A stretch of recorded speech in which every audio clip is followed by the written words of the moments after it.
Hey, who wants a great adventure? Not just a great adventure, a great west coast of British Columbia adventure. Come and join me for a week and we'll see more, feel more, smell more, eat more, hug more, stay awake, stay dry, and get wet. We fly from Vancouver Airport, a short hour and a half, to Terrace, BC. From there we hop on a van and end up in the port of Kitimat, where our waiting ship is ready to explore the fjords, waterways, and islands of the Great Bear Rainforest. Past spectacular glaciers and mountains, we end up with our host ship for the next week. Cascadia is a stable, recently refurbished catamaran.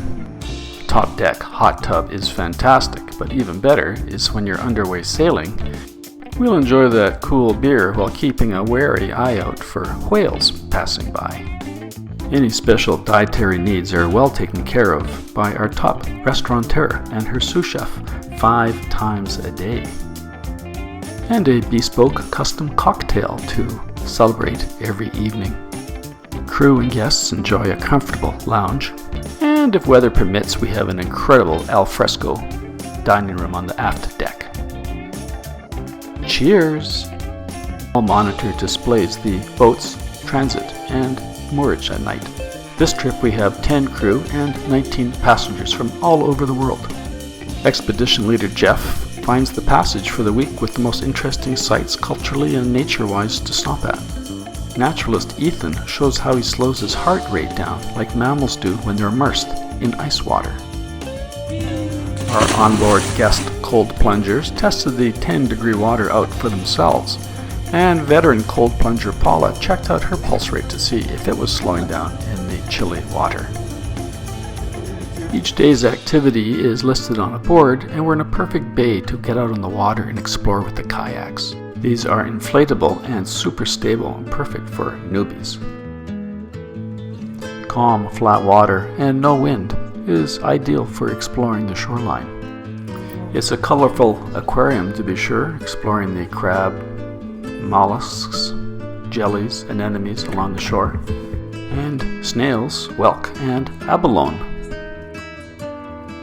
The impressive lion's mane jelly floats by, and we seem to have come across a big gathering of moon jellies in one spot. As we approach the freshwater estuary at low tide, we see a lot more transformation from the seals to the birds like the American dipper eating in the water. Not just seagulls, but many kinds of shoreline birds turning over shells and poking in the mud flats for worms, and of course the slow and patient great blue heron. Salmon jump everywhere and are schooling in preparation for their migration upstream to spawn. The water is murky from the exchanging tides and the abundance of moving and dying salmon. The salmon reach deep into the forest through the estuary networks. And we see our first black bear sighting, but not the last. Our next day and a half is spent at Campania Island. This area was made famous by a recent TV series called Island of the Sea Wolves, where the wolves were shown surviving to a large degree off of their relationship with the shoreline. Campania is unique with the large granite highlands that are shedding down coarse sediments, forming beautiful sand beaches, unusual for this area. Near the open Pacific Ocean, so we take the tenders to explore the shoreline. Arriving at the beaches, we find the big, interesting eroded rocks, and climbing up past, we enter the flat bog highlands area before the mountains. In this unique ecosystem, the birds carry shoreline mollusks like abalone up to the highlands and drop them, cracking them open for eating. These thin-soiled and acidic bogs are quite nutrient poor and host an interesting variety of carnivorous plants like this sundew and butterwort, and we see our first big wolf print in the mud. Back on the beautiful sandy beaches, we see the shorebirds working furiously to get ready for their annual migration, and Paula taking a rest on the sand is looking pretty attractive to a wolf walking by, which we didn't see, but we did see a lot of wolf prints in the sand.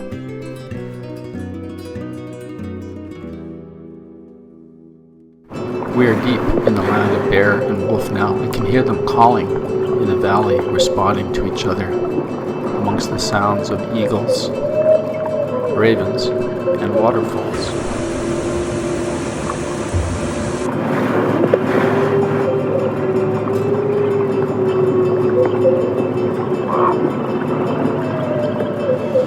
Naturalist Ethan shows us a bear stomp trail and markings on the tree where its rubbing back has left grizzly hair behind in the bark.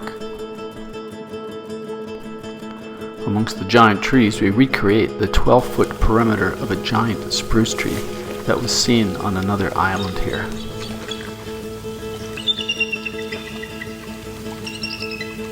It's the end of summer, so the rainforest hasn't seen much water, but we still see lots of evidence of slugs and mosses and ferns and fungus that are all waiting in the background to erupt into life as the seasonal rains start again. Deep in the woods and away from the sea, the salmon still pool at the base of falls, waiting to find the right gravel upstream for their eggs. We look for the perfect places near water to watch for bear. We find this family of grizzly bears and can hear the young cubs' plaintive calling.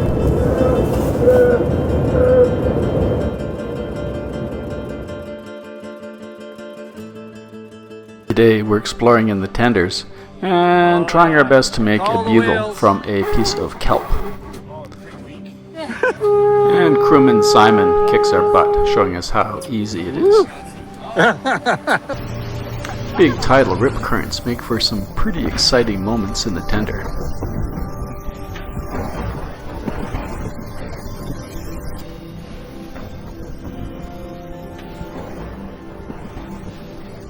And then we arrive at a massive sea lion haulout.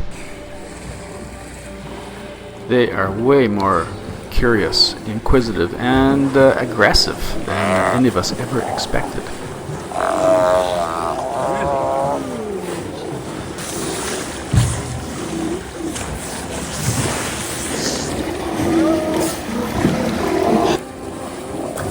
When the wind blew in your face from the island, the smell was pretty incredible.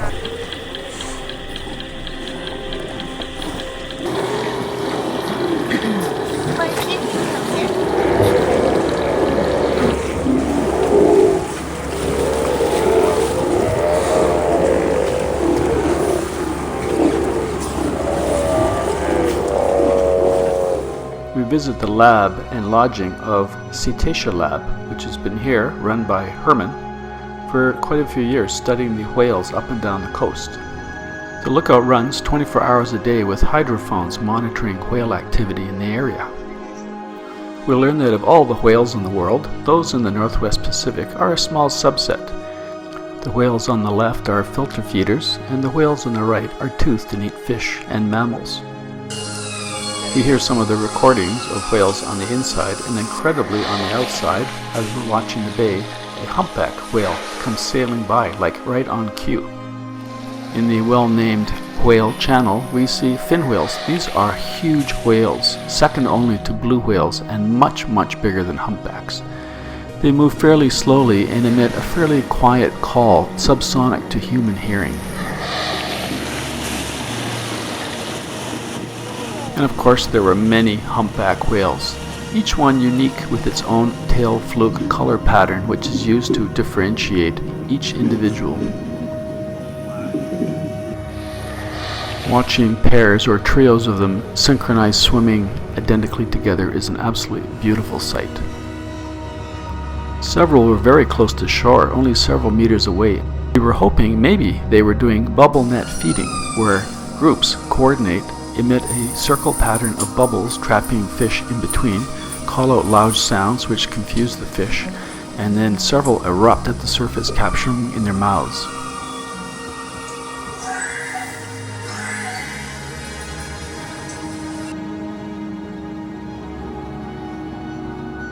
It was incredible to see this rare and special behavior firsthand so close to the ship.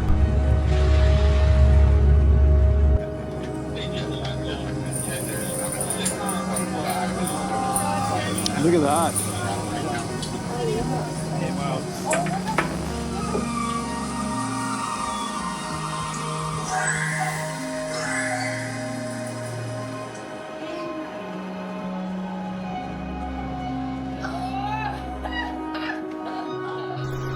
Back in the open water on Cascadia, we were escorted by a pod of Dall's porpoises, clearly having a fantastic time in the bow wave of the boat.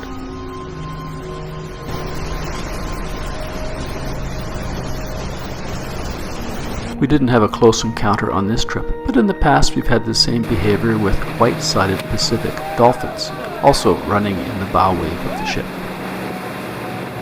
Although we had reports of orca in the area, we never saw one from the ship, so I'm including a picture from a previous Cascadia trip.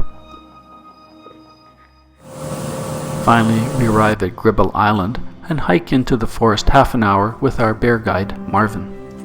After 7 hours of sitting in the drizzle and little biting bugs, we saw motion at the end of the creek. This healthy 3-year-old male is a Cormodi, or a spirit bear. It has a double recessive gene which makes it a white variant of a normal black bear. Only 400 are believed to exist in British Columbia, and it was a rare and magic moment to watch this one close up.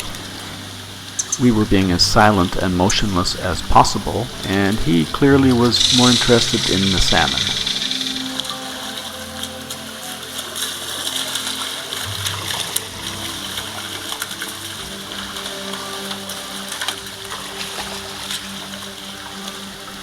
Stellar jays love the floating salmon eggs.